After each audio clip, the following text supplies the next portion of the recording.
folks, I promise you'll get this case today. The reason that the state gets one last shot is that the defense gets to watch us go, gets to respond, but we don't get a chance to respond to what they have to say. And I'm going to do my best on behalf of the state of Iowa to do that at this time. But I want to start with some of the last things that Mr. Stiefel mentioned here. I guess the feeling that he was trying to invoke in you all that the evidence that was used by the state or the theory the state developed was in some way improper or in some way racially based or something like that. And we're going to push back against that. There's no evidence in this case whatsoever that the manner in which the witnesses identified the defendant, the evidence that we presented, in the way in which the Linn County Sheriff's Office conducted this investigation, that would lead to anything other than Mr. Donahue being treated fairly, and also the way we impaneled this jury to make sure we had a fair jury. So we know that you folks are going to look at the evidence and not be drawn into those things.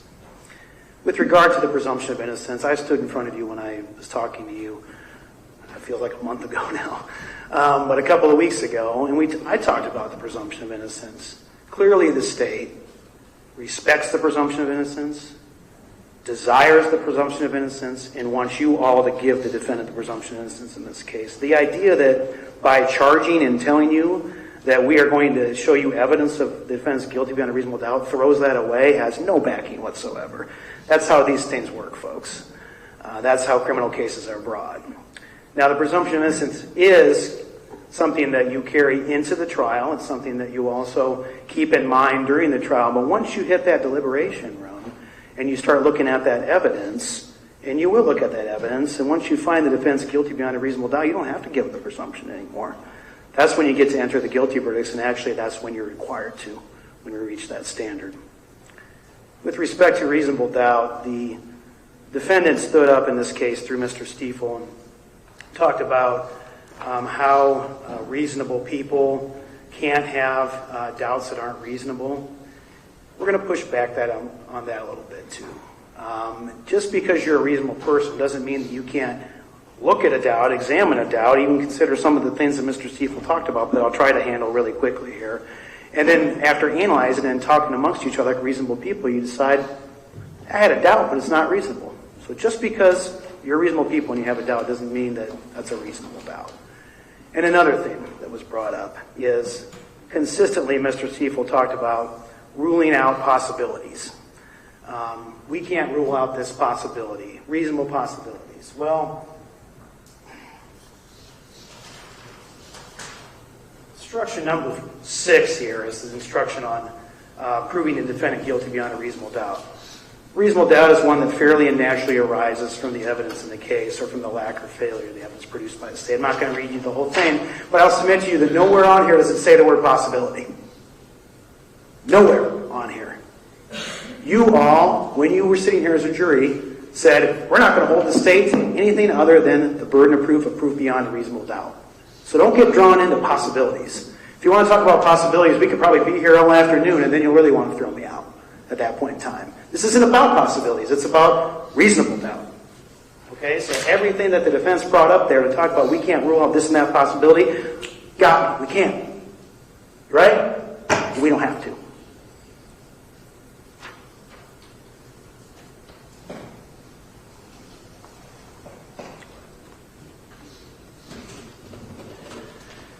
With regard to the possibilities that we don't have to rule out, when the defense was up here a little bit ago, it was almost like we were going into story time. Imagine a scenario. Imagine the defendant and his brother, Michael Goldmeyer, going on a road trip, and then a robbery happens at the Casey's, and all these series of events then occur that poor Mr. Donahue ends up being charged with the crime. Well, folks, this isn't story time.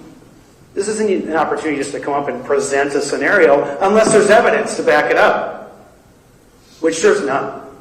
There was no evidence to back up this little story that the defendant wants you to buy.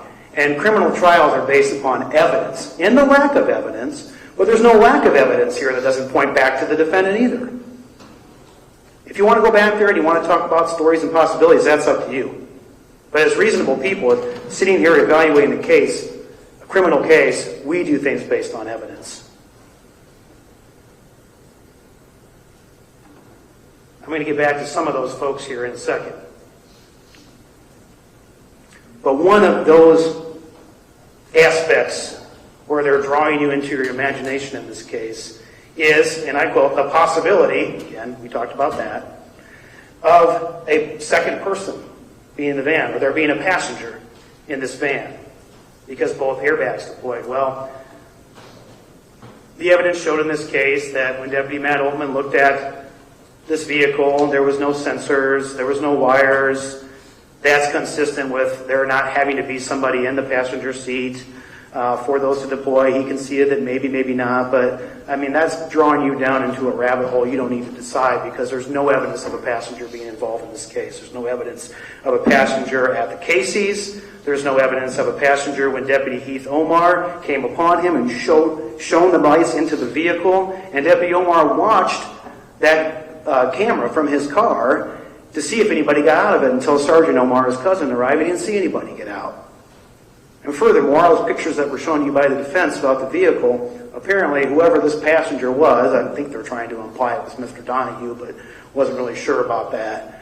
Whoever this passenger was, apparently was in not such a hurry where he didn't get out and close the door before he left and moseys himself into the field and take a nap for the night and just show back up the next morning with the money from the register in his pocket. Get real. Get real. There's absolutely no evidence of a passenger in this case, and don't be drawn into these fantasies.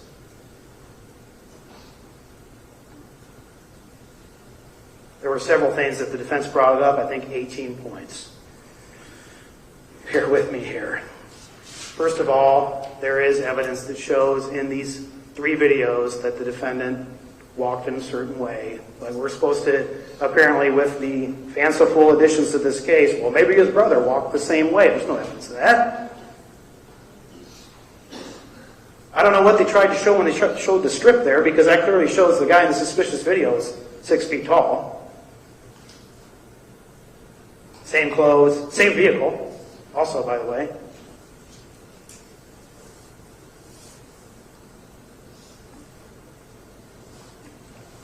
Defense tried to claim that the dog in this case did not lead the Linn County Sheriff's Office to Stanley Donahue. I beg to differ, and you should as well.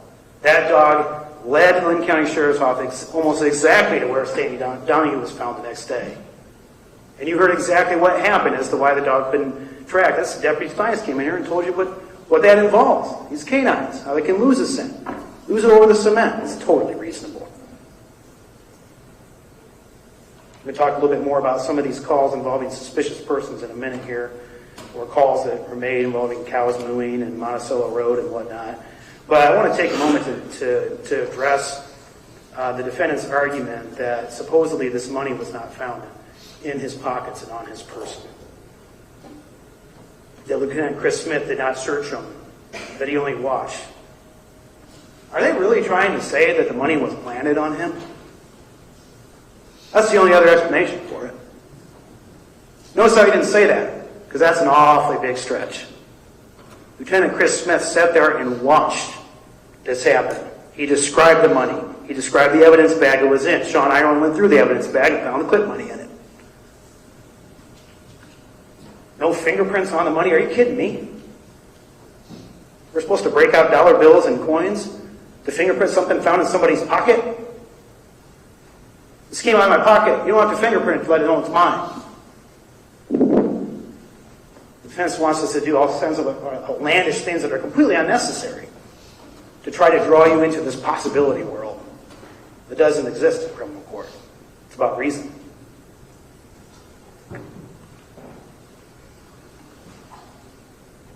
No evidence of DNA or anything inside or outside of cases. You heard how DNA is collected. You heard how DNA is analyzed. You heard how hard it was to find DNA on objects. You saw all the efforts we took and how Tara Scott sat here and told you how sometimes you can find it and sometimes you can't. And how she couldn't rule in and rule out people. She's committed to science. She's not going to come in here and tell you if DNA is there and she can confirm it unless it's not. Doesn't mean we didn't do it. Doesn't mean we didn't look for it. Defendant's got some kind of idea here that this is a crime show or this is some kind of movie or something like that. And because we couldn't produce DNA on it, it doesn't show the defense guilty when all the other evidence points to him. No fingerprints. No fingerprints on this, no fingerprints on that. Gee, if only we had fingerprints on a smoking gun. Oh wait, we do. The defendants. And the other fingerprint on that couldn't rule them out either. Pointing out the behavior of the perpetrator in this case versus the behavior of the defendant when he was arrested. Like we're supposed to give defendants some credit here for not getting shot when he walked out of a cornfield with all those guns on him.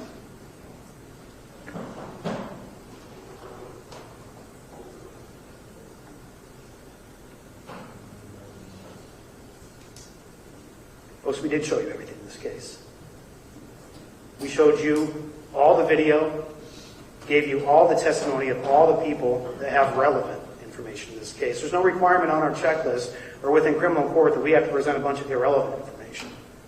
You already spent 2 weeks. You want to spend more, we can do that. We can delve in all sorts of rabbit holes, but that's not necessary.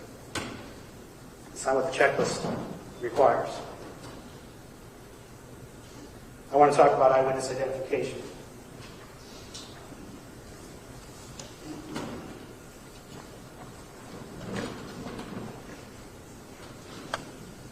There's an instruction on eyewitness identification here. Nowhere does it tell you in this instruction that you have to do anything more than find that an eyewitness is credible.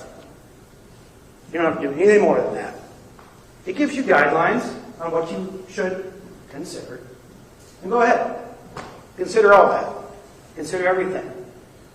But if you find the testimony of the witnesses in this case to be credible when they identified the defendant, that is enough. And that's easy to do because they all corroborated each other. Jacob Christensen didn't hear the defense point out that Jacob Christensen spent more than 45 seconds with the perpetrator, even though their own experts said that's more than enough. Didn't hear him mention that. Maybe they didn't think that was coming. Madeline Stepanek, not quite 45 seconds, but plenty of time. She said he's the guy. Keith Omar put his lights in the squad car right in there. He said Stanley was the guy. Will Halverson's identification of the defendant. Remember that study that Dr. Lappinen quoted that said even when people are exposed to someone's face for 2 seconds, that rate of identification was high. It was very high in those scenarios. He also said, you don't need an eyewitness identification procedure in certain scenarios. I'm talking about the good doctor here. He said that you don't need eyewitness identification when someone's caught in the act, like this. You don't need identification when someone has a 1 in a million feature, like a fingerprint. You don't need eyewitness identification when everything's on video, like this case. You don't need eyewitness identification when someone's caught with the proceeds of the crime. Eyewitness identification was not necessary in this case. It's not on the checklist. The defense created this issue to try to distract you all from the mountain of evidence against the defendant in this case. As for asking the witnesses to identify the defendant in court, like we did in this case, the witnesses were asked to identify the defendant in court because the defendant's the one who did this. There's no studies, as Dr. Lampton said, about in-court identifications not being reliable. There's no scientific or technical knowledge that says they're not.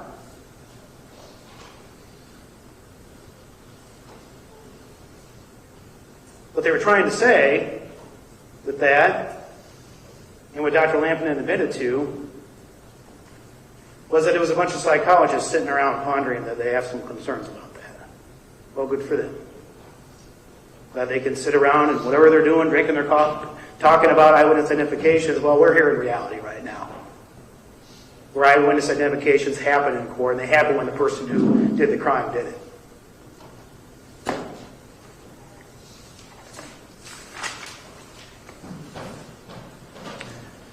The witnesses saw the defendant's face clearly. He was caught in the act, and the mountain of evidence in this case showed beyond a reasonable doubt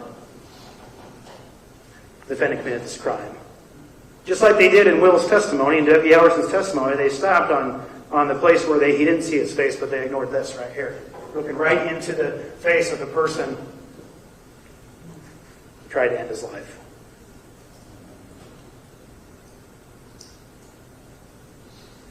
By the way, you get to make the identification too. And let's talk about that walk for a second.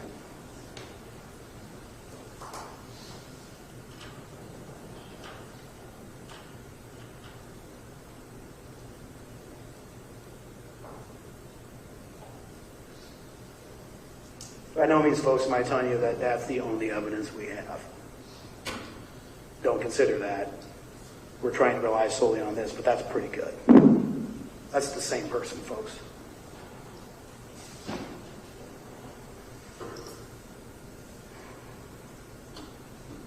Reasonable doubt applies to the elements of crime. Checklist. And when you do that, you should consider the evidence as a whole. The evidence against the defendant in this case has no poison pill. There's no blue pill in the midst of the white pills. There's no pill that you have to be worried about in there. But even if there was, presumably it's going to be one that you guys are all going to be able to identify. Presuming there was. Well, if you find a poison pill, you don't have to throw out the whole bottle. Just throw out the poison pill. The whole bottle's fine. To analogize in this case, the evidence as a whole points to the defendant's guilt here, regardless of whether there may or may not be a blue pill or a poison pill. To believe the defendant's story here, or to believe the defendant's contention through Mr. Stiefel here about him being the wrong guy here, you'd have to believe that he's the unluckiest person in the world. You'd have to believe that somebody else took his van, somebody else put his fingerprint on the gun, somebody else went and robbed and did these crimes, and then he was walking down the street and he was panhandling and hitchhiking, and somebody gave him the money from the robbery and put it in his pocket, and then he decided to take a nap out in the cornfield, and when he said, "Hey, what's going on? Where are these people for?" He came out and said, "Hey, I don't know what's happening here." And he was taken into custody then. It's ridiculous. There's no reasonable doubt in this case. We heard about these reports of other 3 people that were spotted, or the call of a person crossing a ditch southbound over Highway 13 in Monticello Road. That was checked out. You heard Lieutenant Reuter. He said that was reported by Marion Police Officer, Officer Shea. It was looked into. The drones were out for a long time with a thermal camera, and they never found anybody. You heard about the cows moo. That was checked out, and then there was nobody else in that area as well. I mean, we even checked out cows. The defense brought up some movement being reported just east of 5861 Aldridge Road around 11:29 p.m. That was part of the scenario where somehow people crisscrossed and crossed again, and the defendant was framed with this and whatnot, but that was found to be a law enforcement officer in that area. I'm getting really close, ladies and gentlemen. I want to cut to the chase here, but I want to take a moment really quickly to talk about Dr. Linn.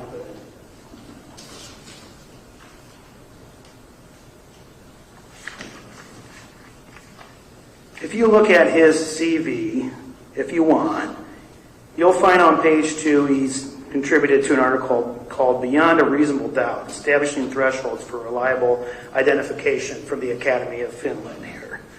Okay? And if you keep reading in here, you'll find some other things as well. But ladies and gentlemen, I submit to you that this resume looks like it's an advertisement for reasonable doubt. That's why he came here.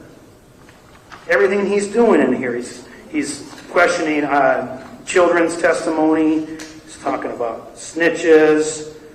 I want to find a good one in here, though. I think it's on page 7. And if you remember, I asked Dr. Lampin, and I said, the goal here is high confidence lineup identifications made under pristine conditions. Remember I said that? Probably don't. Anyway, I said that. And then you look here, and here's one of his journal articles. Estimator variables can matter, even for high confidence lineup identifications made under pristine conditions. Figure that out? Even in a perfect scenario, he's going to find a way to question it. That's what he was here for. And what did he say? He said things like, people can recognize a face better when they're directly looking into it. He said, light improves recognition. He said, people that we know are easier to recognize than strangers. He said, face coverings make it difficult to recognize folks. With all due respect to the distinguished professor, if I told these things to my 7th grade daughter, she'd look at me and respond with her favorite word, duh. We don't need a psychologist to tell us these things. This is common sense. That's for the exoneration. We never heard about that, what that involved, other than there was an exoneration that took place. But, folks, the evidence in this case pointing to Mr. Donahue, you don't need to worry about that.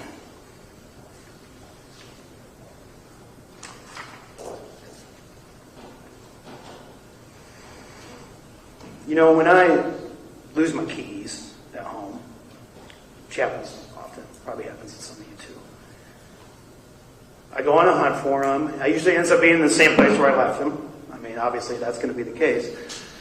But when I find my keys, I don't keep looking for them. I found them. When you're investigating a crime, you find evidence in the cornfield Mr. Donahue walked out of, or evidence on his person. You don't go looking around for his brother in Chicago to see where he was when this happened. And sure, if you're going to bring that up at trial, we're going to talk about it. Let's talk about it. Let's search for the truth, right? We want to make sure we're looking into every single angle we can. But in the end, it's evidence that makes a difference. Not stories, not hypotheticals, not possibilities. And not a single bit of evidence in this case points to a Michael Gomeyer or anybody else in the defendant's family, by the way, who did this crime. Just like we told you the defendant would argue that the perpetrator in this case didn't intend to kill Deputy Halverson. Notice how they tried to have it both ways. They even gave you scenarios where you can believe that he did it, but did not convict him of this and that. Trying to have it both ways. Well, I'm just going to repeat what I said before. You don't shoot somebody 7 to 10 times if you don't want to end their life. Look at specific intent. You intend the natural results of your acts. What other natural result is there when you point a gun at somebody, point blank, and shoot them at them 10 times, other than to kill them? Just to maim them? Just to incapacitate them? We're supposed to give him credit because he didn't use Will's gun against himself after he laid him out on the floor? It's ridiculous.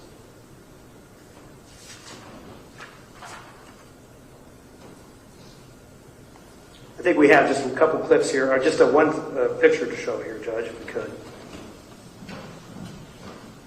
Maybe a couple pictures.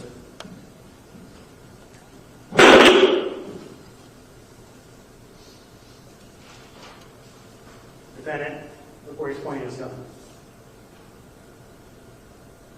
Where he's pointing his gun. Where he's pointing his gun. Where he's pointing his gun.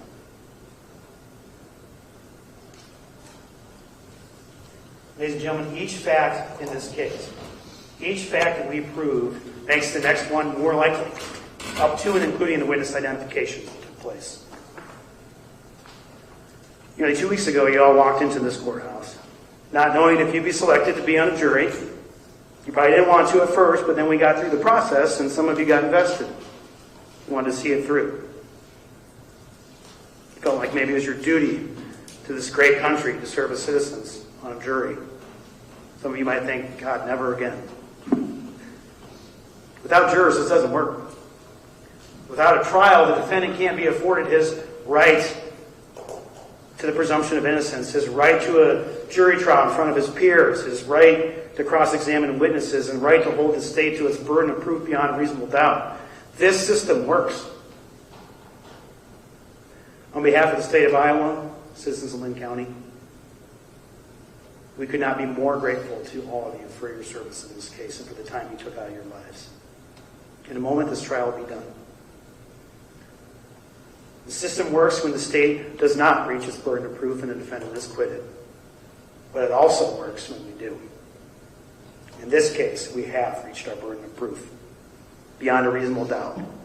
And we ask for your guilty verdicts on each count in this case. Thank you so much.